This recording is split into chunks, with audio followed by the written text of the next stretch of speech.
Welcome to the Virtual Memories Show. I'm your host, Gil Roth, and we're here to preserve and promote culture, one weekly conversation at a time.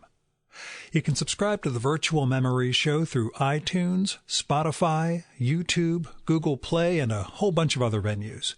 Just visit our sites, chimeraobscura.com/VM or vmspod.com to find more information, along with our RSS feed. And follow the show on Twitter and Instagram at VMSPod. It's just another week in paradise, I guess. I'm not going to go into personal situation stuff too much. What I want to say is one of my favorite comic strips is Zippy the Pinhead. It's one of the only comics that I read nowadays, along with Macanudos by Laniers. Bill Griffith, who makes Zippy, is a past guest, as is Laniers. But anyway, neither here nor there. Last week, Griffith decided for that week of Zippy, he was going to do these Edward Hopper homages with Zippy the Pinhead or other characters from Dingberg, immersed in these absolutely gorgeous renditions of Hopper sort of illustrations. And the very first one, it's entitled Edwardian Moment, that Monday's strip, has Zippy sitting on a bed in an otherwise empty room with a sandwich. And he just says, "I wonder what it's like to slow down." And I just clicked through over to the zippythepinhead.com site and ordered the original art from Bill on the spot. I just got walloped by it, by everything that's going on in that one 3-panel Hopper homage. And I don't know why I want to share that with you, but I did. So yeah, I hit up Bill and ordered the art. It showed up over the weekend, and it's just this gorgeous thing. I got to go get framed, which creates its own issue with having to set up an appointment with a framer and be in the room with another human being and everything we're dealing with pandemia. But it's something that spoke to me and just moved me instantly. So I'm glad I can still have those sorts of moments. Anyway, let's get to this week's show. My guest this time is Anahid Nersessian, or Nersessian if you're pronouncing things like Kardashians do. Anahid has a new book out called Keats's Odes, A Lover's Discourse. It's from University of Chicago Press. And in the book, Anahid takes each of Keats's 6 great odes and explores them in a variety of ways. Today, by the way, is the 200th anniversary of Keats's death at 25 years old. So that's why we have the episode going up today. But she gets into the poems as poems and as language and as reflections of Keats's life based on his biography and the times in which he lived and sort of a broader context in which his work can be seen as proto-Marxist. She also sometimes brings in her own experience, but as we talk about during the episodes, she doesn't do it in a lurid, look-at-me way of doing things. If anything, she's very restrained about personal details that come out, except for one really significant episode, which we talk about in the conversation. It's just interesting to me that she's got a very strong voice, but it's not dependent on establishing her persona or evoking any sense of resentment in terms of a modern, non-white, non-male approach to canonical poetry. At the same time, she really does this great job of getting under the odes' skin, as it were, and exploring why they work the way they do and why sometimes they don't work, and being willing to criticize some of the odes. But the book, it's a love letter between Anahid, or from Anahid, to the lifetime that she spent reading Keats's poems and letters. And the affection really does come out, even when she's especially critical of Ode to Autumn and the timing of its composition. Trust me, it makes sense when you read the book. So I really enjoyed Keats's Odes, A Lover's Discourse. And as some of you know, I consider myself a poetry moron. So don't worry about it being overly technical or too theory laden or otherwise, needing a certain degree of technical knowledge of poetry. It's a really accessible book, and it's about poems that have become so ingrained in literature and that we're taught sometimes really young in school that we sometimes forget to read what's really there. Now, here's Anahid's bio. Anahid Nersessian was born and raised in New York City. She attended Yale University as an undergraduate and got her PhD in English language and literature at the University of Chicago. After spending 3 years at Columbia University, she moved to Los Angeles, where she currently teaches in the English department at UCLA on the unceded territory of the Gabrielino/Tongva peoples.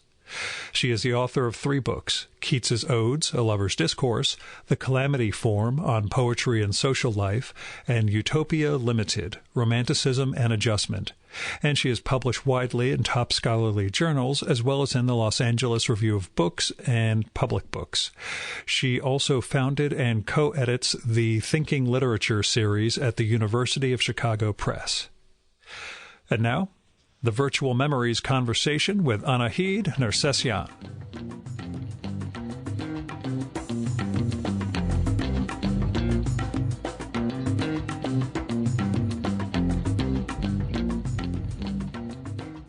I know you go into it in the intro to the book, but for the listeners, tell me about your history with Keats. So I started reading Keats really early, maybe embarrassingly early, when I must have been about 11 years old. My parents have their offices in the house that I grew up in. They're both psychoanalysts. And so they both had private offices in our home and would see patients there. And my dad has a pretty extensive library of books that he's either read or books that he, intended one day to read. And so I found in his office, which I would go through pretty regularly, I found in his office a collection of the world's greatest love poems, or what were advertised on the cover of the book as the world's greatest love poems. And I just opened it up and I found Keats's letters to Fanny Braun, which are of course not poems, but letters. And there may have been a few Keats poems in there too, but I was much more interested in the letters, which are incredibly romantic and incredibly sexy and, compelling in every way. And from there, I was completely smitten with Keats and started reading the poetry. I sought it out probably at the library. And I became completely fascinated with him, even though, again, I was really, really young. So there wasn't that much that I could do in terms of grasping the poetry intellectually, but I was very drawn to his biography. Keats, of course, had a famously tragic life. He died when he was only 25. His love affair with Fanny Braun was thwarted because of his early death, and also because they couldn't really get married because Keats didn't have enough money to marry anybody. And so he had a very tragic life story, but was also a very prolific letter writer and a very, very lovable person. And that comes out in the letters. And I was just really taken with his character, with the personality on the page. And yeah, that's basically the history of my relationship to Keats, which has now been going on for about over 20 years. Yeah. What's it mean, I guess, to either revisit him or live, to have him as a marker throughout the course of your life? How has he changed for you, and how have you changed in relation to the poems and the life of Keats? That's a really interesting question. I've never had a period of separation from Keats the way that I've had periods of separation, or the way that we all have periods of separation from authors or bands that we love. Sometimes you'll be completely obsessed with a band for about 3 years and then you don't listen to them for 15. I've had that relationship with lots of music, and I have that relationship with authors too. But Keats has just been a real constant in my life. I keep a copy of his letters on my bedside table. I travel with it. I always have. And, I teach Keats too. And I've been teaching Keats to undergraduates since I was a graduate student. So that was a long time ago that I was a graduate student. So he's constantly, coming up for me. I wouldn't say daily, but certainly there's not a month that goes by where I don't think about Keats on a pretty regular basis.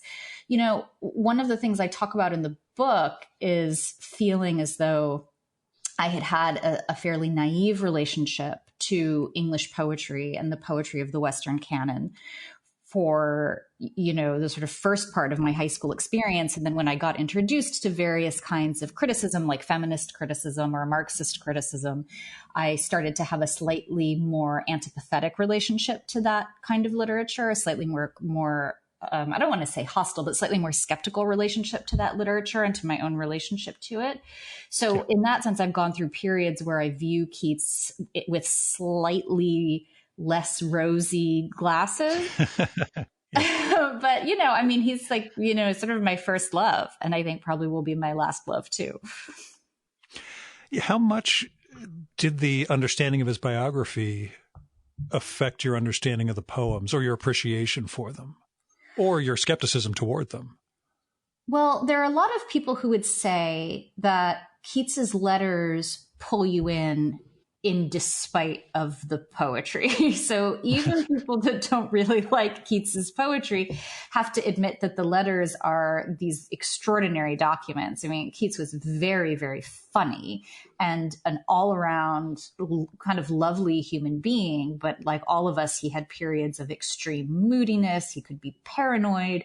He could be unfair. He could be, sort of excessively sensitive to perceived slights, again, like all of us. And of course, he was writing these letters when he was 17, 18, 19, 20. So really a kid, and then still finding himself in the world, but then interspersed with these moments of regular guyness, and he was a regular guy. He liked to drink, he liked to carouse, he liked to go out with his friends and stay up really late talking about nonsense, and he liked to play practical jokes and all that stuff. He, will suddenly burst out into some of the most extraordinary statements that have ever been made on poetry and literature in the English language. Like I am certain of nothing but the holiness of the heart's affections and the truth of the imagination. There's just sort of, this quotation, which you can find on coffee mugs everywhere, that has a lot of truth and power to it, just thrown off in a letter, in a paragraph of a letter, and then he'll sign it off and he'll go about his business. So I think people are drawn to the letters because there's this combination of just incredible humanity and personal integrity, and then brilliance, just with its sheer staggering intellectual brilliance. So people like the letters a lot, and people don't necessarily like the poetry, which can sometimes appear sloppy, overwrought, melodramatic, kind of ooey gooey. But I will say that my students always take me by surprise by uniformly loving Keats, and I don't quite understand why. There's a inexplicable magic to the poems that if you're the kind of person that they're going to appeal to, they'll appeal to you forever and fairly instantly. I'm the question that I sort of had to get to, which is part of why I fell out of academia or decided not to pursue anything after getting my master's. When did you feel like you could criticize a Keats or another major poet and not just feel as though I must be missing something, as opposed to this is sloppy, this doesn't work, this is, me actually, speaking back to, quote unquote, the greats? Well, I was too reverential, in other words, but you were. Is your master's in English? I went to St. John's College in Annapolis, so my master's is in the great books. Oh my goodness! It's a MALA, Master of Arts, Liberal Arts, but basically, I did Hampshire College for my undergrad, and then did the opposite of Hampshire College by going to St. John's for 2 years afterwards. So it's too bad you don't get to have Master of Great Books after your name. That would God, I wish. Occasionally, I fill in like ambassador or something like that when I get the drop down menu for what title I go by. Nothing appropriate or accurate, but yeah, I like to throw that in. Anyway, that sense that you were capable of criticism as opposed to I'm somehow falling short of the poem. Well, I think there's different kinds of critical relationships you can have to poetry or literature or art in general. In even in middle school and in high school, we were taught to, find fault with the literature we were reading. We were taught to identify the ways in which it was sexist. I went to an all-girls school, so we were always very keen to talk about the ways in which, Charles Dickens or whomever was sexist, and Dickens was very sexist. So there was lots of scope for that kind of critical relationship to the material. So I think it's fairly easy, and always has been fairly easy for me to feel hostile toward literature, but I think there's a different kind of criticism which has had a lot of meaning for me, and it's what I sort of encourage my students to do now. And it involves taking your resistance or antipathy to the material, not as a sign of the poet's failing and not as a sign of your failing, but rather as a way into the text. So let me think about this negative reaction that I'm having to this material as something that is revealing about its content or about its form, how it's put together, and work through the resistance. So that sounds slightly, pseudo-therapeutic or new age, but I find it to be really effective. So those are two different ways, I think, of doing what you're calling criticizing. One of them is, I think, purely hostile, though it has, significant political ambitions too. And then the other one is slightly more open-ended. And, the initial negativity is usually there. Well, at least in a high school setting, it's usually there so that the teacher can explain to you why you're wrong to, feel that way about it. I do thank you for blowing up Ode on a Grecian Urn in this one, because that one has plagued me for about 35 years since high school reading of it went seriously awry. So I was glad. Oh, well, somebody with some degree of authority is backing us up on this one. Not a great poem, or a deliberately malevolent. Yeah, poem? I think that's a good word for it. It's so funny that you say that, because I've had a lot of people who have read the book who are not romanticists like me, who don't specialize in romantic literature, romantic period literature, who think that reading is indeed blowing up the poem, because I say explicitly in the book that it's a poem about sexual violence. And that takes people by surprise. And then I am taken by surprise that it takes anybody by surprise, because it seems to be fairly clear in the poem itself that is what the poem is about.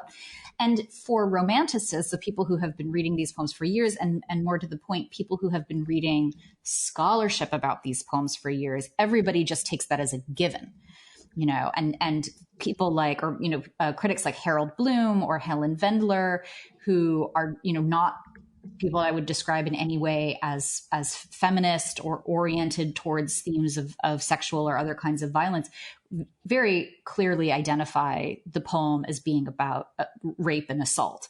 So it always surprises me when people say, oh, you really take this very counterintuitive, position on the poem. And I think it's actually not, there's nothing counterintuitive about it at all, but that itself is interesting. It's interesting to think about the ways in which great poems can start to harden to us, right? And they can become kind of opaque. And so we're unwilling or unable to see what's right in front of us when we read them.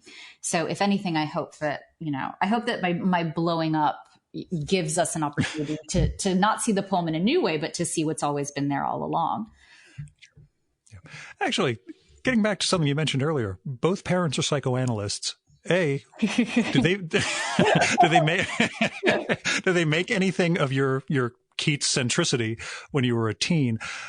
And B, did the language of psychoanalysis and some of the principles behind it, do you feel influence or affect who you became as a reader?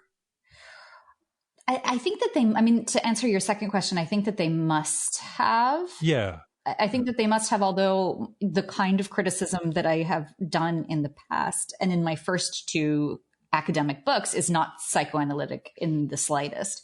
This book is a little bit different. I think that the language of psychoanalysis has an accessibility that the language of more esoteric literary criticism doesn't. And my first two books are much more esoteric. And this one about Keats is designed to be for general readers. So I think I felt more comfortable stepping into a psychoanalytic mode in this one, at least in parts. But As for, I think that I learned, as I said, my parents had their offices in our home. So their practice as analysts was very, very close and intimate to me when I was growing up. I had a awareness, hyper awareness that my parents talked to people and helped them. That was their job. And, they were very proud of being psychoanalysts. So they take their jobs very, very seriously. And so I think that I always had a sense that paying a lot of attention to something, paying a lot of attention to a person or paying a lot of attention to a dream was a noble pursuit. And you might say that that's why I became a literary critic, because what you do as a critic is essentially professionally pay attention to things, pay close attention to things. So I think that's at the heart of my reading practice, as I try to be very attentive and generous and in a way trusting of what the text is offering us. And I do think I learned that from my parents for sure. Now, this is not to say that makes it sound very positive to grow up with psychoanalysts for parents. I'm just imagining you sitting there watching a parade of people leaving the house crying, but that's just me. So go on. That's not, you kind of hit the nail right on the head. So my parents are old school, but they're old school Freudians. And so for analysts who practice under that particular dispensation, right, your patients are not supposed to know anything about you. So my parents could never have my art that I made in school in their offices. They didn't have any family photos in their offices, and I was not allowed to be seen by their patients, but it was all in one house, right? So if I heard anyone coming out of one of my parents' offices and coming up and down the stairs, I would quickly have to hide. So I would run around the stairwell, or I would duck into another room, and I would hear you're exactly right. I would hear people sniffling. I'd hear people blowing their noses and kind of collecting themselves. And so I did have this sense that people come and see my parents when they're in situations of tremendous distress. No one's here because they're happy. Yeah, that's you're conjuring images for me that are, I wouldn't say, bad associations, but funny ones, at least as far as I go, just trying to see how this is going to impact a kid who's, ultimately going to turn out to be a literary scholar of sort. So, getting back to the Ode on a Grecian Urn chapter in particular, when we talk about biography and Keats's biography, you bring aspects of your own life into the book, but many of them are somewhat veiled and I'll say vague, just because they're not explicit in the school of, here's my memoir, I'm going to tell you everything about my life that you don't want to know. Yeah. That said, the most explicit section is just horrifying. The bit about your Latin teacher back in private school, hitting on you and then penalizing you for turning him down, which, by the way, I felt so terrible about. I wanted to apologize, to any woman on behalf of all men. My wife told me to get over it. You're not waiting for that, but still, I just felt god awful reading the whole thing. But that sense of sort of introducing your life, but not explicitly so throughout the book. I guess that question of how the book is structured, beyond simply analyzing the great odes, that tripartite way of sort of exploring the poem in and of itself, we'll say political reading around it, and then your own life as that fits into it. Mm-hmm. How did that model, or how did that mode strike you, or did that evolve over the course of really trying to figure out what the book was? It was more the second. One thing I should say about this book is I didn't know I was going to write it. I was finishing my second book, my second academic book, which is called The Calamity Form. And I was waiting for final proofs on that book to come back when my editor at the University of Chicago Press, Alan Thomas, wrote to me and said, do you know if there are any important anniversaries coming up that we could commission people to write books about or around, because it's always nice to have a book come out around a meaningful anniversary. And I said, well, the only anniversary I can think of, and this was in August of 2019. The only anniversary I can think of off the top of my head is the anniversary of Keats's death, which is the 200th anniversary of Keats's death, which will be in February of 2021. And he wrote back and he said, do you want to write a book about Keats? And I kind of thought, well, yeah, I have a very hard time saying no to to things like that, to sort of like favors or invitations or whatever. And I said, sure. I've always wanted to write a book about Keats. And he said, okay, well, you'll have to write it in 3 months. And so I did. And I didn't have any time to really think about the structure of the book. I knew that I would write about the odes because it's very easy to design a book in which one chapter is devoted to each ode. So I knew that would be a good way to go, but I didn't know anything else. I didn't know if I was going to write it as a how to read these poems for dummies version of the book. I didn't know if I was going to write it as a memoir, and I'm quite private. And I've never really had an ambition to put anything of myself, anything too personal about myself in any of my writing. So I was in a very pressurized place where I had to write something and I had to write it fast. And so I didn't have time to reflect or to hesitate around my impulses. And so I just started writing. And so it became very natural to move fairly fluidly between a more memoiristic approach and a literary critical approach. And as for the literary critical part, that stuff came easy because, as I said, I've been teaching these poems for so long. I had readings of them in my back pocket. I could show up and lecture on these poems to my undergraduates any day of the week. And then the personal material, I just told myself that I wouldn't self-censor if something came up that seemed relevant, or to a particular poem or an understanding of a particular aspect of Keats's life. But I also knew fairly on that I wouldn't push myself to be more, as you said, explicit about aspects of my life I just didn't feel comfortable sharing, or I didn't think were necessarily helpful or relevant to reading Keats. But the Grecian ode stuff, that I had not forgotten that I was harassed by my Latin teacher in high school. I certainly wouldn't have said I had forgotten that, but it had come up for me again because when the Me Too movement really kicked off in earnest, I came home for Christmas to my parents' house, and I still get mail from my high school that comes to my parents' house, alumni mail, because I refuse to give them my current address.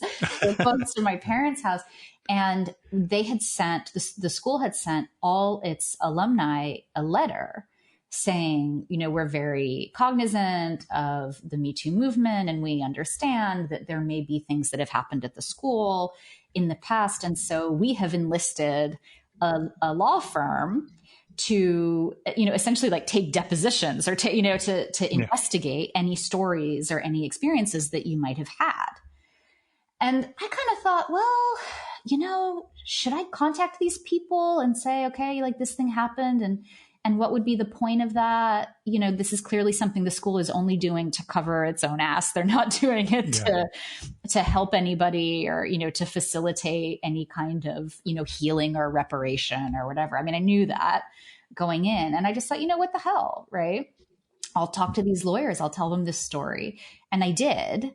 And they, of course, again, they're looking out for the school's interests. So they're interested in knowing two things. One, did you share this information with anybody in a way that there might be a record of, such that you can prove any of this happened, right? And the school might be held accountable. And two, they want to know in very concrete terms how this has affected you, which essentially means they're figuring out if you can put a dollar amount on the experience. And so again, I'm totally aware of that, talking to them. And so they're really pushing me on, well, what have been the consequences? And I said, well, I mean, I am a tenured academic at a great university and have like a very successful professional career. So I can't say in good faith that it destroyed all possibility that I would have for having a great career as an academic. But I guess I had wanted to be a classicist, or I was interested in studying classics when I went to college, and I just gave that up completely. And I don't read, or it's still kind of difficult for me to read Latin poetry, which I once loved. And I don't really know how to put a price tag on that. I would say potentially, and you're going to be mad at me for making a joke about it, you might owe them money for not going into the classics. I'm just kidding. I'm sorry. That's hilarious. Yeah. No, but I know I get what you're saying though. How did they end up responding? They did over the phone. They just said, "Oh, thank you so much for sharing your story." I mean, they kind of made all the right noises and were very sympathetic and said that they would be in touch. And of course, they were never in touch because it wasn't anything that could land the school in seriously hot water. And I didn't think anything would come of it. It was more I wanted to see what the reaction would be. I wanted to see what would happen. And, I think the reaction was essentially, here's a wrong that was done to you for which there is no payback. It just is. And so that then, because I'd had that experience so recently, when I started writing about Ode on a Grecian Urn, I started thinking about it. And so I put the two together in a way that felt really natural to me. Yeah, did retelling that story both to them and then in the context of the book, I don't even want to say change you, but, did the story itself, the event itself, become clearer in any way? I guess the who you are now versus who you were when you were a high school student, what was it like looking back on that self? Well, it's funny when you said, "Oh, I'm going to make a joke about it and you're going to get mad at me." I actually, I was really saying that to the listeners as opposed to you, because you sound like you're okay enough with my sense of humor. But yeah, sorry. Well, that's the thing, is that to me, it had always been, and this is going to sound strange, but it had always been kind of a funny story, and I tried really hard to convey that in the writing of that chapter by saying, when I told my friends about it, we kind of laughed, we're like, whatever, we were 16 or 17 years old, sitting in the park, smoking cigarettes and thinking, well, isn't this funny that my 50-some-year-old Latin teacher is hitting on me really aggressively? We all just laughed. We were like, men are ridiculous. I mean, that, we were teenagers and we'd already sort of figured that out. And we already had a sense of contemptuousness and disdain for, I think, probably older men in particular. So at the time, it was easy not to take it that seriously. And also, this was long enough ago that it was long before anybody, especially teenage girls, had a vocabulary for describing harassment, or had a vocabulary for describing even something like being made uncomfortable. If to us, it sort of seemed par for the course. Old men are creepy and gross, and they say creepy and gross things, and it's part of life. And what else can you do but smoke a cigarette and have a laugh? So it was in my mind for a long time a kind of comical story. And I hadn't thought about it as a trauma. I hadn't thought about it as something that had clearly made it for a long time impossible for me to read the poetry that I had loved very much, classical Latin poetry.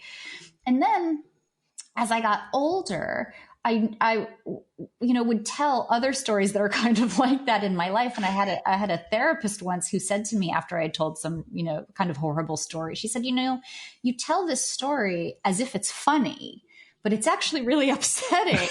And that's like part of my personality, I think. And I don't know if that goes back to having, shrink parents or whatever, but that is part of my personality. And so only recently, and maybe again, in talking to those lawyers, I thought, this actually was incredibly upsetting and did have really serious consequences for me, personal and psychological consequences, but also intellectual consequences, which may be the ones that I take most seriously in some way. So it certainly, retelling it to those lawyers changed my perspective on it. But I think also being a teacher, being a professor, and then having this realization of what an incredible violation that was, because I feel very, very protective of my students and very conscious of the need to keep a stern boundary between myself and them, for their own well-being. So some of it is, just in the same way that like when you become a parent, you realize all the horrible parenting that you've either experienced directly or seen. When you become a teacher, you start to think about all the horrible teaching you've experienced. So I think it took a long time. It took me being just older, and it took me being a teacher to find a sense of outrage and a sense of having been pretty seriously harmed by that event that I hadn't had before, that I just laughed off. Yeah, I'm finishing an essay on why I'm incapable of playing two truths and a lie. because when I start coming up with a list of things that are implausible in my life, but nonetheless true, it's impossible to come up with anything that would somehow fit as a lie. Most of these center around insane shit my father asked me to do, like sit in another room with a shotgun waiting for two guys who are going to come buy video equipment from him in case anything happens, ... Oh my God. No warning, no idea if the shotgun was loaded. No big deal. But just, son, wait over here in this other room. And if I say, oh, I think I hear my son, that means it's okay. You can put the gun down and come in. Well, what would you to come out with the shotgun? That I would have had to play by ear. That was the ... in case anything happens. I would have had to figure out this is the appropriate moment for me to figure out how to get through the doorway with this enormous shotgun and, threaten two Hasidic Jews coming from Brooklyn to buy Dad's video equipment. So yeah, between that, the I need you to call in a bomb threat to my old company story. There's lots of things like that I'm like, those are all the truths. I can't make up anything that's somehow plausible and not, along this line. So, but those are all stories that I would laugh off, that I look back at now. I'm like, those are incredibly insane. And yet, that's part of how we have this weird neurotic sense of humor, I guess. Yeah, no, I guess so. Are you from New York? Northern New Jersey. I live in the house I grew up in, which is something that freaks out everybody. I've been here most of my 50 years, about 25 miles from the city. So, okay, yeah. But the general tri-state area, I mean, it definitely is. I think of it as a sort of tri-state sense of humor where you laugh about all these horrible things. Yeah. And it always takes people who are from, California by surprise, and they become very sort of, their brow furrows and they become very sympathetic. And you say, oh, no, I think it's hilarious, But and then you realize there's deep psychological scarring, but we'll blow that off. But did the process of writing this and telling that story, any deeper interest in memoir past this, or do you feel again that you're private enough? This was enough to reveal, the other aspects of your life. You don't have a Mary Carr thing going on with, I'm going to start telling all the stories. No, yeah. No, I think I've gone far enough, That's what I was wondering. Yeah, I think I've gone far enough. I can't really imagine wanting to give people any more of a glimpse into my own headspace or, into my life. And I admire writers that are able to do that and that are able to write about their personal lives, frankly, and with integrity, but it's not really something that appeals to me. I don't even really like, I said that thing earlier about I think of my job as professionally paying attention to things. I don't particularly like to be paid attention to. So I think I've gone as far as I can go. Good move. You're also one of the few people, and maybe you've got hidden accounts somewhere. I can't find shit for you on social media, like Twitter, Instagram, all that stuff. I'm like, that's usually how I get a flavor for who the guest is going to be, and I have nothing to go by. So I'm glad you're as forthcoming and engaging to talk to, because I had no idea where you were going to be, along those lines if I only had the book to go by. I had friends and also a publisher that were very eager for me to join Twitter. And so I did join Twitter for 6 weeks in May? I think it was March, which of course was the worst, March 2020, right? Which was like the worst possible time to join Twitter, because obviously everybody was in the worst possible place mentally and emotionally that they could be, right? So it was a very, very bad time to join Twitter, but I lasted 6 weeks and then I just couldn't do it anymore. I think I think a lot of that is attributable to what I just said. Like, I don't really like drawing attention to myself, and that's all that Twitter is drawing attention to yourself. So, there's more to it than that, but that's the basic program, right? You sort of say things into the void, and I just am not capable of doing that. It is so deeply, deeply uncomfortable for me. And also the pressure to produce content was too much. I have a 5-year-old and almost 5, then 4, and her school shut down. She was at home, and I thought, I don't have time to be going on the internet and talking about what I had for breakfast and then telling people my thoughts about Karl Marx and then complaining about something. And I don't have time for that stuff. So I lasted 6 weeks. I could do it no more.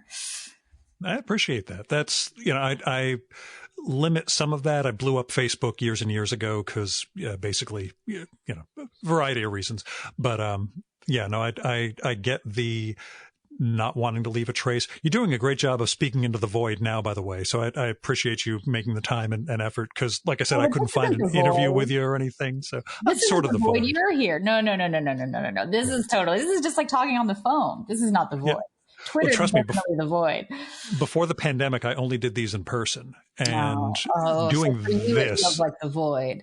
Yeah, this is just killing me for the last year. I'm like, I just want to sit across a table from someone and just look at them for an hour while we talk. And I know it makes people uncomfortable, but it's, it's where the Frank O'Hara line that I use in my mission statement, the only truth comes face to face. In this case, we'll do it at a distance of 3,000 miles. But actually, the question I have that hit me when you were talking about being solicitous of your students and being very protective of them.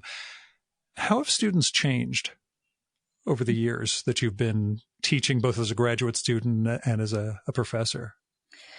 Well, I've taught at 3 different institutions. When I was a graduate student at the University of Chicago, I taught University of Chicago undergraduates. Then I taught at Columbia and now University, and now I teach at UCLA. And so those are such different institutions. And so they have very, very different student bodies. I would say that,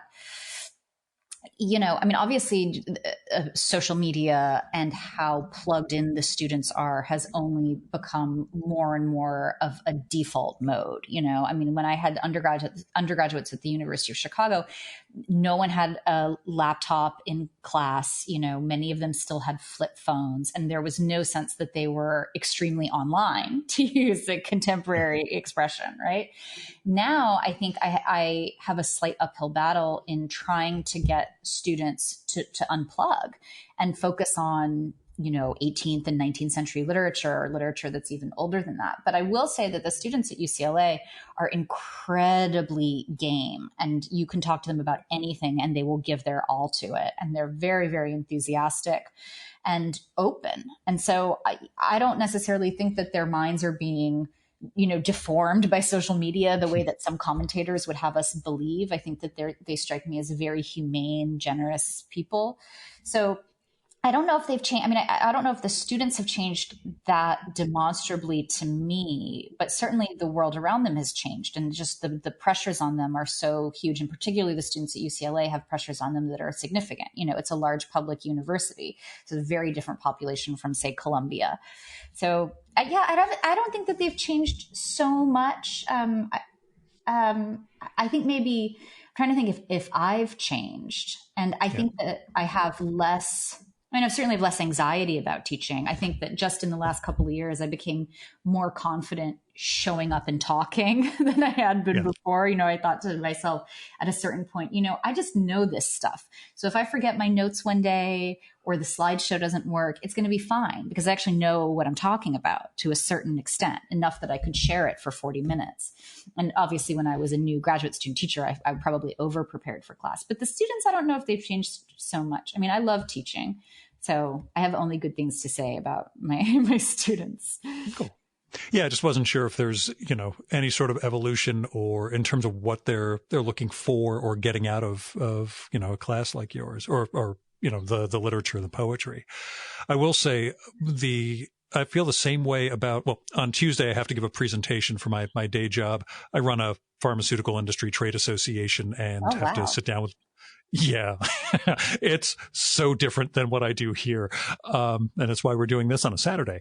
But the problem I'm running into is, we want to give you a half hour and we figure there'll be about 10 minutes for Q&A as part of that. I'm like, it's easier for me to talk for 2 hours straight than to talk for only 20 minutes. I'm not sure how I'm going to do that. So to me, there's that flip side. Once I got over the anxiety, it was learning how to get me to shut up, which, you have to deal with now also.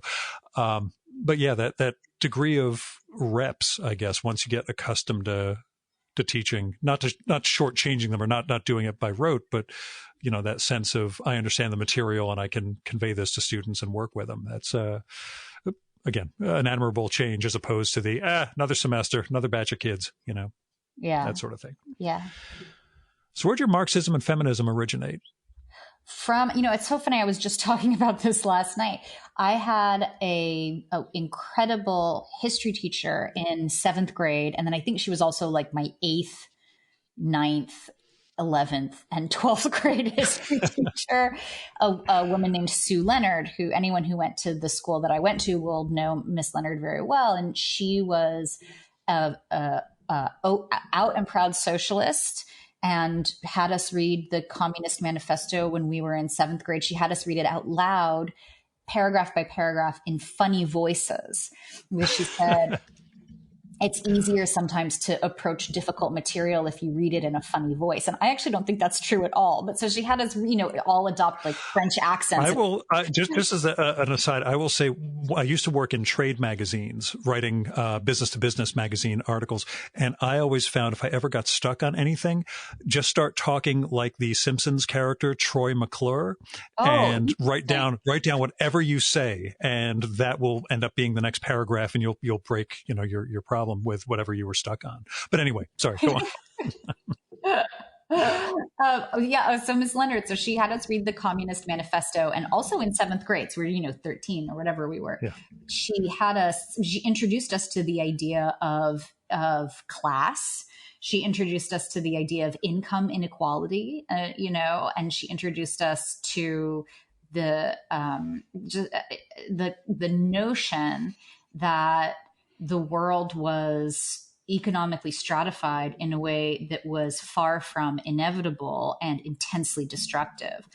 And that was, I think, just astonishing to have a teacher present that kind of information or that perspective to you at such a young age. And then because the school went K through 12 and I was able to have her as a teacher so for so many other years, it was an ongoing learning experience that just built on itself, so that when we did World War II with her, you know, like during European History Year or whatever, when we did World War II with her, we would also hear about, you know, the organization of the working class movement in the US. And she was just an incredible teacher and an incredible person. And so that's where that comes from. And as I said, the feminism, we always got in a sort of drip way, because it was an all girls school. So we were constantly being told, you know, why it was important to have single sex education. You know, we were constantly being told like all the ways in which women were oppressed and all the ways in which we had to resist this oppression. So that came in a much more osmotic way. It was just the atmosphere that I was sort of raised in at school. So yeah, I came to that stuff really early. And then by the time I went to college, I was already self-identifying as a Marxist and certainly self-identifying as a feminist. I mean, no one who graduated from my high school would not have self-identified as a feminist in the year 2001. It's just funny to me because we have about a 10-year, maybe 12-year gap between us. And for me, it's high school in the 1980s.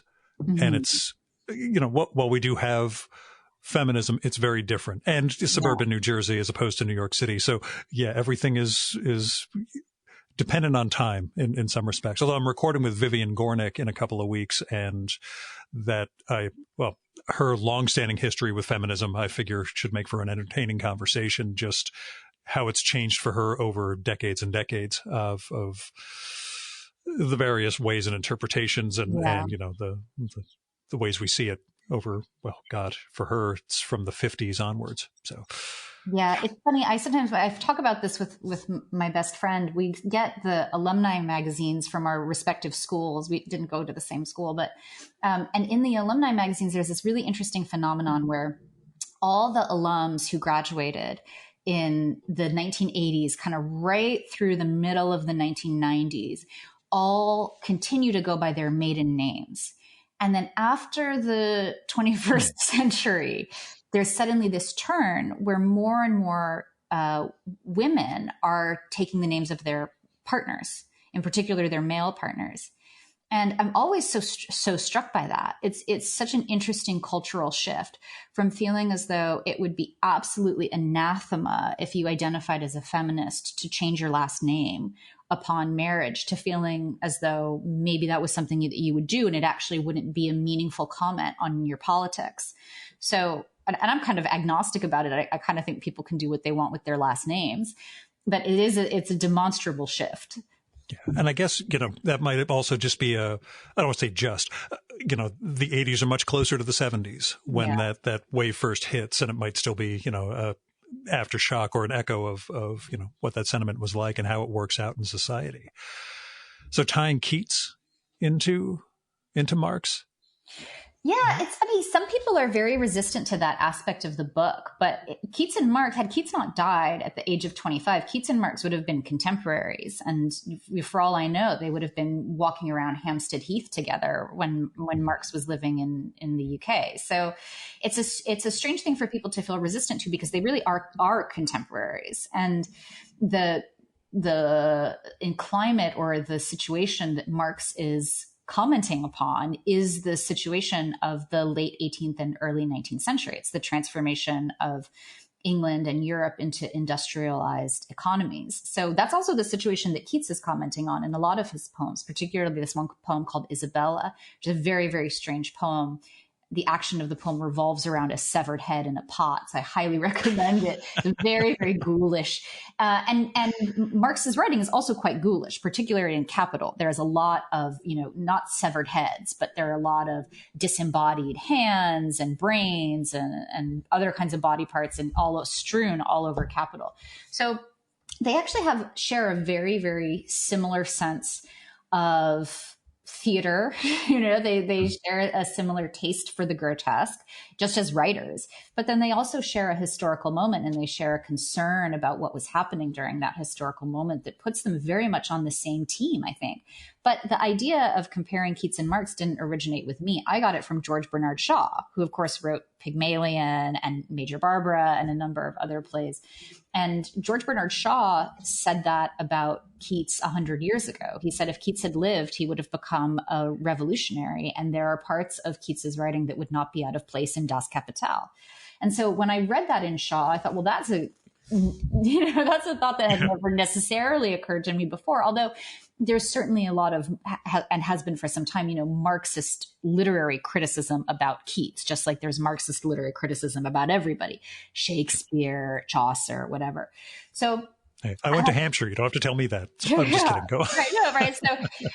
So that stuck with me. The Shaw version of it really stuck with me and persuaded me. And so then I became interested in thinking about, again, the way that the body is represented in Keats, and the way that the body is represented in Marx, and the way that they share a horizon, or they share an ambition for human beings, which is a horizon of freedom realized in social life. So not an understanding of freedom as something that's a property of the autonomous individual, but rather freedom as something that we realize only in our engagement with others. So to me, it's a very natural connection, but people are put off by it. And have you had a lot of pushback or blowback from that? I know the book is only out for a couple of weeks at this point, but, have you started to hear back from people who are I think that I got one kind of like really nasty review that came out really early, much to the chagrin of my publisher, that came out really early, like in December or something like that. On a website that, I didn't know about before this review came out on it. And it basically, it's funny because it's actually really nice. The second half of the review is really nice and says, it's too bad this chick talks so much about Marx, because actually she's a really good reader, or actually she really understands the poems, or something like that. But the first half is dedicated to a pretty scathing, and I would say red baiting, takedown of that aspect of the book. And I guess, like to each his own, man, but yeah, this person was very, very bothered by that aspect of the book. And where do you see, within the book, Keats's political nature isn't necessarily explicit.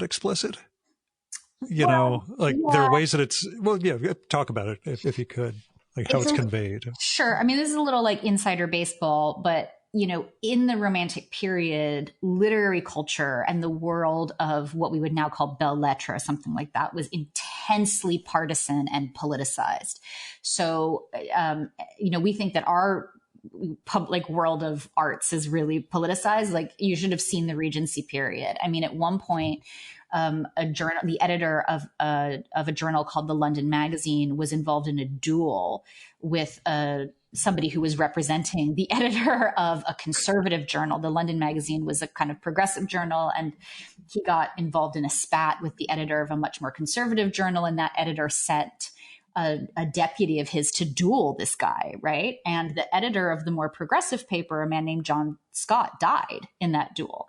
So it's sort of like, can you imagine that like David Frum and a journalist from Jacobin get into a fight on Twitter, and then one of them ends up dead? You know, I mean, that would be a really significant event. And kind of awesome in its way. But anyway, go. Like, it's a really significant event in cultural history, right? So that kind of thing happened. I mean, it was very, very serious. The hostility between progressive or radical journalists and also literary critics, and conservative or reactionary journalists or literary critics. And also the state was in a period, it was a period of pretty intense state repression of free speech. And so a lot of radical journalists, including Keats's friend Leigh Hunt, ended up in jail for publishing articles that were perceived to be seditious. And so it was a kind of volatile time. And Keats was on the side of the radicals and the progressives, and was very closely aligned with, again, people like Leigh Hunt, who had been imprisoned for sedition, with a literary critic named William Hazlitt, who was a very, very vocal revolutionary thinker, you know, and a number of other people who, you know, were flamethrowers, essentially. And so Keats was vilified in the press in his lifetime. His poetry was almost universally panned. And it's pretty well understood among scholars that part of the reason it was universally panned is that because of his associations with these very public radical thinkers, he had a target on his back. So even though Keats's poetry, when you read it, can often seem to be totally uninterested in anything political, you know, I was more interested in, especially when Keats was younger, in kind of like, you know, fairy tale romance and, you know, all this sort of stuff. And then when he's older, in these big questions about art and truth and what is art and what is its purpose, he was seen in his own time as being, you know, a Jacobin, essentially as somebody who supports the principles of the French Revolution. So in his letters, you know, there's a kind of default understanding that we should, you know, overthrow the British state, that all people should be freed from the tyranny of the British state. You'll see them kind of throw off those comments really, really casually. But I think that part of the reason his politics are never represented that explicitly in his poetry is it was just taken as a background assumption about him because of the way he conducted himself socially. And yet, it's I don't want to say the saddest part, but within the final chapter, your sense of disappointment at Keats for the indefensibility of not writing about the Peterloo massacre, you know, the sense that would have been I would say the big opportunity, but the thing that he could have done and didn't, you know. Yeah, I think he does something really complicated in that poem, which is make us feel our own complicity in not engaging more directly, or the complicity some of us may have in not engaging more directly in insurrection, you know, because that was the Peterloo massacre is partly tragic in the way that it is because it was not an insurrection. It was a peaceful protest, but people thought that it would precipitate an insurrection. People thought this was the moment when England would have its second revolution, because the event was as horrific as it was. And that didn't happen. So that sense, as you're saying, of disappointment, I think is flooded throughout a poem like To Autumn, but it's also a disappointment that many of us may feel with our own moment and may feel with ourselves. Do you still hate being called a writer? God, I can't have my own words read back at me. I can't have my own words read back at me. I find it just so repugnant. Yeah, somebody said to me the other day, oh, of course it's ironic, that moment in the book when you say you don't like being called a writer because the book is very writerly, you know? And I thought, gosh, is it ironic? I hadn't intended it to be ironic. I really do. Maybe in the Alanis Morissette way. I'm just kidding. No, yeah, right. It's not ironic. It's just a bummer. Yeah. No, I'm really uncomfortable with that description. I am far more comfortable calling myself a critic than I am calling myself a writer. It was early on in doing the podcast where I had somebody who I thought was a critic who said, no, Gil, I'm a book reviewer. I don't have a critical thing, although I've been writing book reviews for decades. Don't call me a critic. I'm like, okay, I would have not made that distinction, but that's why the podcast is always teaching me something. What's home to you? Well, what's so sad, as soon as you said that, I thought New York City. Yeah. And you've been in LA since I've been in LA I think 2014. Yeah. Okay. Yeah. But New York City, I wish I had a more, for my own sake, I wish I had another answer. But I really am a New Yorker at heart. I miss New York City very, very much. Besides having to drive, toughest part of LA? The weather, the dryness, how dry it is. I mean, I grew up on the East Coast in New York, so I love rain, and I just can't abide the absence of rain, particularly in drought years, which it looks like we're having right now. If I showed you a picture of the window that I look out while I'm doing, I'll send one to you after this. I'm sitting under 24 inches of snow right now, and we're expecting another 10 later next week. So, the room where I do this is half underground, so the window looks out at ground level, and it's just twist the knife, yeah. Man. Sorry, dude. It breaks my heart. I mean, I did a talk at, quote unquote, at a university in the UK yesterday. And, I could see everybody's Zoom room or whatever. And all the English people were saying, oh, here are gray skies. And I thought, God, I'm going to start weeping. I would kill for the gray sky. Well, what do you love about LA? Besides the teaching, of course, because that's the number one thing. What do you love there?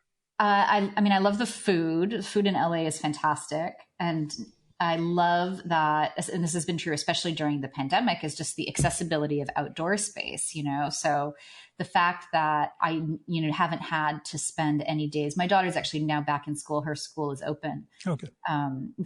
She's in pre-K, so her school's open.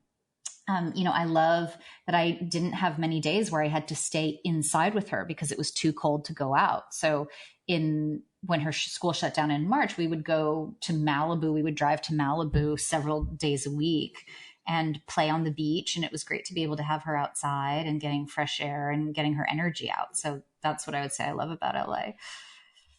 Yeah, my first trip out there, I've gone a couple of times when I've had business trips to San Diego. I've flown into LA, recorded wall-to-wall podcasts for, a day and a half to 3 days, and then gone down to San Diego to be biotech guy. But, the first time I had a session in Malibu and then had to drive back to LA itself, I'm like, I had no idea, like I will say the hills instead of mountains, everything I was driving through. I'm like, I didn't realize that was what's out here, and this would be pretty awesome to live in. But I'm living in the house I grew up in, like I said, which is a weird enough scenario for most people. So, but enjoying the snow, which I wish I were doing. Oh yeah, I was doing great with it until I tore an oblique muscle while doing all the shoveling. Now I'm just living through waves of pain. But don't turn 50 is what I'm saying. You've got time. Come up with some other alternative. But I'll be double Keats's age actually. But the question about Keats's death, the thing that got me pondering, and I think it's maybe I misread the passage. Fanny Braun, the woman who he was with, her letters were buried with him. Yeah, unread. He refused to read them. Yeah, he refused to read them when he was dying because he thought that they would upset him too much. And so they're unread and they're buried with him. And they're the only letters from Fanny Braun to Keats whose location we know. So all the other ones have been lost. All Keats's, not all, but, most of Keats's correspondents kept his letters because they realized what remarkable documents they were. But the letters that people wrote to Keats, not many of them survive, and none of hers survive except, 6 feet underground in a cemetery on the outskirts of Rome. Ever ponder those? Ever ponder writing fiction about or poetry about those? I thought you were going to say something like ever ponder. That's the next question. Digging them up and yeah, I'm actually surprised no one's tried it. I'm surprised that there hasn't been a movement to exhume those letters. God knows if they would be preserved if you could even read them now. But oh God, I think about those letters all the time. Yeah. because I'm sure the technology is good enough, but sorry, go on. Yeah. Well, some of her letters after Keats died, Fanny Braun became a close friend to Keats's little sister, whose name was also Fanny or Frances. And so some of Fanny Braun's letters to Fanny Keats survive. And in those letters, which I talk a little bit about in the book, her personality comes through with such force. And she's very kind of sarcastic and self-deprecating and very funny. And you can see why Keats was as infatuated with her as he was. And so I would love to know what those letters say. And I wish that we had more of her in the historical record than we do. Do you think of writing poetry? Oof. No, thank God. I get asked that question a lot, and I always say no, thank God. And my best friends in the world are poets, and I mean, like my actual best friends, not my as opposed to the phantoms you live with. Yeah, exactly. My actual best friends in the world are poets, and I don't envy them at all. And I've never had any kind of literary ambition. I've never had an ambition to writing poetry. I did take a poetry writing class in college because I wanted to see how the other half lives. And it just totally, convinced me. Ran away screaming. Yeah, I basically did run away screaming. We also had this sort of like lunatic teacher, but I did run away screaming because I just thought I had no way. I mean, this is partly, people talk about this a lot in the context of what creative writing workshops are like. Everyone is, I mean, some people have very negative experiences in creative writing workshops, but the experience that I had in this class was everyone was just so nice to everybody.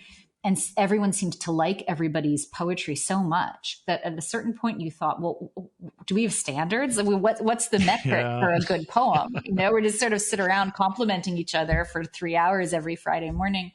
And that seems to me a, just absolutely gargantuan waste of time. So no, I did not enjoy that class, but I'm glad I took it. I'm glad it really just convinced me that I would forever be identified as a critic and not as certainly not as a poet, but also not as a writer.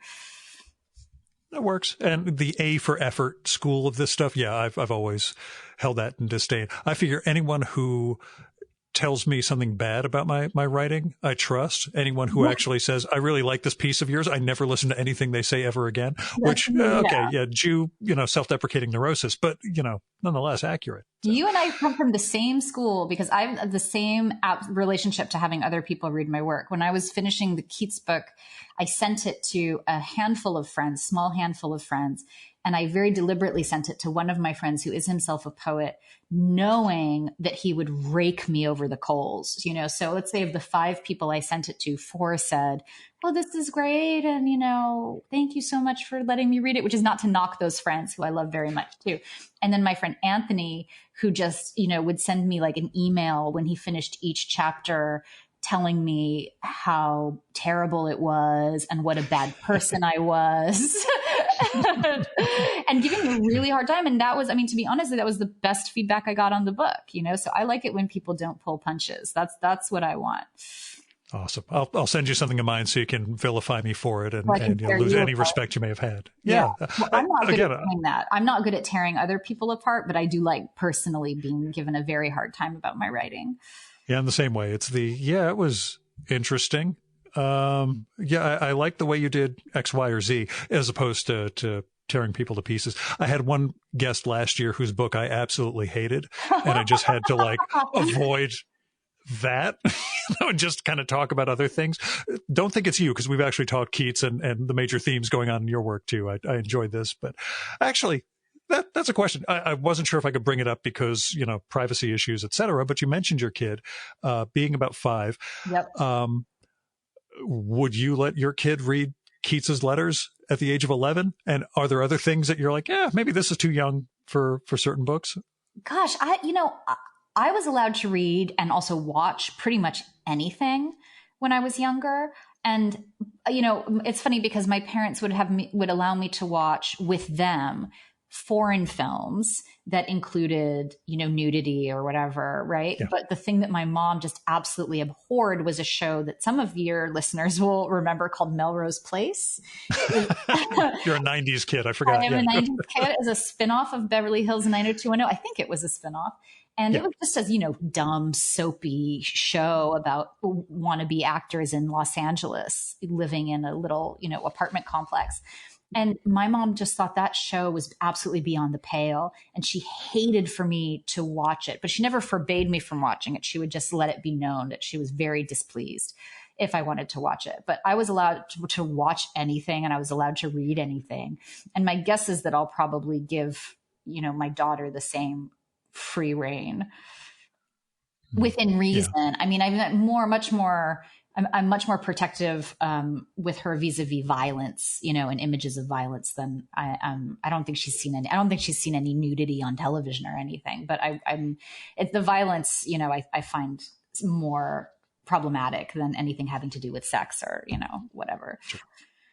Yeah. My wife still boggles over the fact that my parents took me to see History of the World Part 1 when I was like 8 or 9 years old. God. Did we have the same upbringing? Yeah. Aside from the shotgun, that movie is like my family's touchstone movie.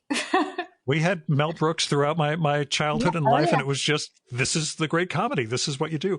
But yeah, it's the sort of things that we look at. She's also raised in rural Louisiana, so Jewish humor was at a premium, I guess. it was somewhat of a scarce concept there. So yeah, different sort of world, I suppose. But yeah, it's I have no kids myself, and I do wonder, given that I was exposed to Dante at like 8 years old in an issue of the X-Men, awesome. Yeah, see, those were the Trojan horses for me. Like, comic books carried all of this crazy shit that I probably was too young for, but nobody thought to look at before I was reading it. So yeah, that's where all this stuff really seemed to have gone off the rails for me at way too young an age. I mean, everything's gone wonderful in my life, and I've got a nice literary life and a professional career. That's it. I guess as a last question, which I did semi-prepare you for. Yes. Who are you reading? What have you been reading? So right now I'm reading a book called The Many-Headed Hydra. The subtitle is The Hidden History of the Revolutionary Atlantic. And it's a history book. It's written by two historians, Peter Limbaugh and Marcus Rediker. And it's about the rise of what the authors identify as a kind of global proletariat starting in the 16th, 17th century and going up into the 18th century around the Atlantic slave trade. And so I'm reading that partly because, to go back to our discussion of To Autumn and the Peterloo Massacre, that chapter also talks about an event that happened after the Peterloo Massacre called the Cato Street Conspiracy, which was a plan that about 10 guys cooked up to assassinate all the members of parliament. And they were, of course, they were found out, they were imprisoned, about half of them were executed, and the other half of them were transported to Australia. And I think my next book is going to be about the Cato Street Conspiracy. So I'm trying to read a lot, as much as I can, about, basically working class history in Britain and, through the Atlantic, because one of the people who was involved in the Cato Street Conspiracy was this guy, William Davidson, who was from the Caribbean. And so I'm trying to get a sense of the history of that time. And I have a sort of provisional history of, in particular, working class history in the UK, but I know much less about the culture of the Atlantic. So that's why I'm reading that book. And then what else am I reading? I'm writing an essay about one of my favorite poets, Amiri Baraka. And so I'm revisiting a collection of essays that he put out in 1966 called Home. And I've read a lot of those essays before, but I'm reading them again. So, I have a really hard time reading anything but nonfiction at night because I spend all day reading, poetry and like teaching poetry. And I also teach novels. I teach a lot of Jane Austen novels in my classes for undergraduates. And so at night, I just want the truth. I just want pure reality. That's all I need. Mm-hmm. And you feel comfortable actually talking about a next book? Because a lot of authors, and I get you're a critic first and then quote unquote a writer, they are incredibly skittish about mentioning a next project. So, I give you kudos for, willing to jinx yourself with talking about it. Yeah, I am. I mean, the Cato Street Conspiracy project came to me just because I was writing the Keats book. And I speaking of needing reality and wanting to be grounded in reality, I wanted to, or I want to do something that's a little bit more historical, but I want to write that book again for a general audience. So it's not designed, or it's not going to be an academic book. It's going to be a history that anybody who's interested in, whatever, political revolution, conspiracy, the Atlantic, anyone who's interested in those things can pick up and read it without having any kind of necessary background in the subject. So I just got fascinated by the Cato Street Conspiracy, which is not an event. I mean, I knew about it, but I didn't know very much about it. And so now I'm learning a lot about it. And I feel pretty comfortable talking about it. The thing is as an academic and as a member of an English department, anytime I go up for promotion, which I did this year, I have to talk about the next thing that I'm going to do. Oh, so there's no jinxing because, all my bosses already know what the next project is going to be.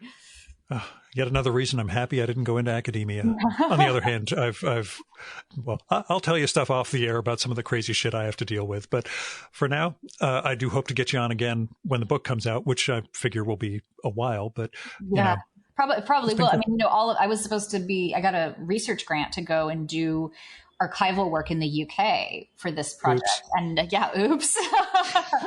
And so, maybe that research will take place in the UK next year, or we'll just have to see. But yeah, it's kind of on hold, like everything else.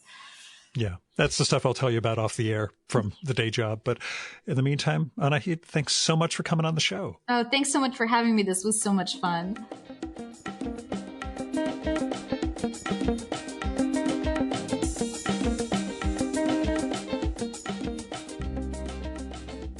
And that was Anahid Nersessian. Her new book is Keats's Odes, A Lover's Discourse from University of Chicago Press. And it really is a thoughtful take on those poems and what it means to live with certain pieces of art through the decades.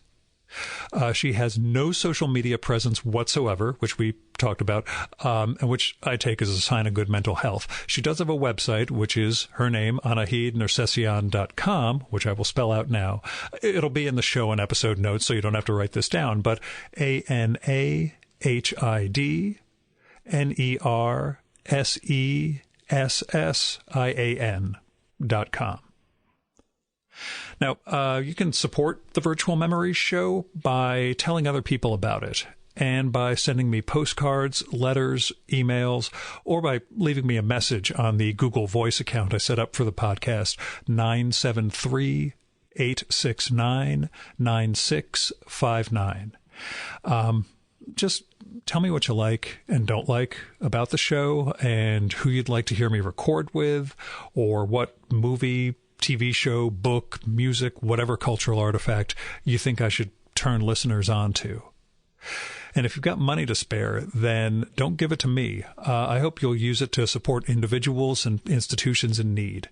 You can find people through GoFundMe, Patreon, Kickstarter, Indiegogo, etc. If you're looking for somewhere to start with institutions or foundations, you should look to your local food bank, the Poor People's Campaign, Freedom Funds. Right now, there's relief for the people in Texas who are suffering from the cold, snow, and lack of heat and running water. There's a lot you can do to try to help us work towards a better world. So I hope you'll help. Also, I still have some copies left of the very first issue of my very first zine, Haiku for Business Travelers. If you want one, just drop me a line or visit haikuforbusinesstravelers.com to hit me up that way. It's free. You can kick in a few bucks for postage and production if you want, but this isn't a money-making thing. It's just me sharing my art, such as it is. Our music for this episode is Fella by Hal Mayforth, used with permission from the artist. You should visit my archives to check out my episode with Hal from the summer of 2018 and learn more about his art and painting. And you can listen to his music at soundcloud.com/May4th. And that's MAY4TH. And that's it for this week's episode of the Virtual Memories Show. Thanks so much for listening. We'll be back next week with another great conversation. You can subscribe to the Virtual Memories Show and download past episodes at the iTunes Store. You can also find all our episodes and get on our email list at either of our websites, vmspod.com or chimeraobscura.com/VM. You can also follow the Virtual Memories Show on Twitter and Instagram at VMSPod, at virtualmemoriespodcast.tumblr.com, and on YouTube, Spotify, and TuneIn.com by searching for Virtual Memories Show. And if you like this podcast, please tell your pals, talk it up on social media, and go to iTunes, look up the Virtual Memories Show, and leave a rating and maybe a review for us. It all goes to helping us build a bigger audience. You've been listening to the Virtual Memories Show. I'm your host, Gil Roth. Keep reading, keep making art, and keep the conversation going.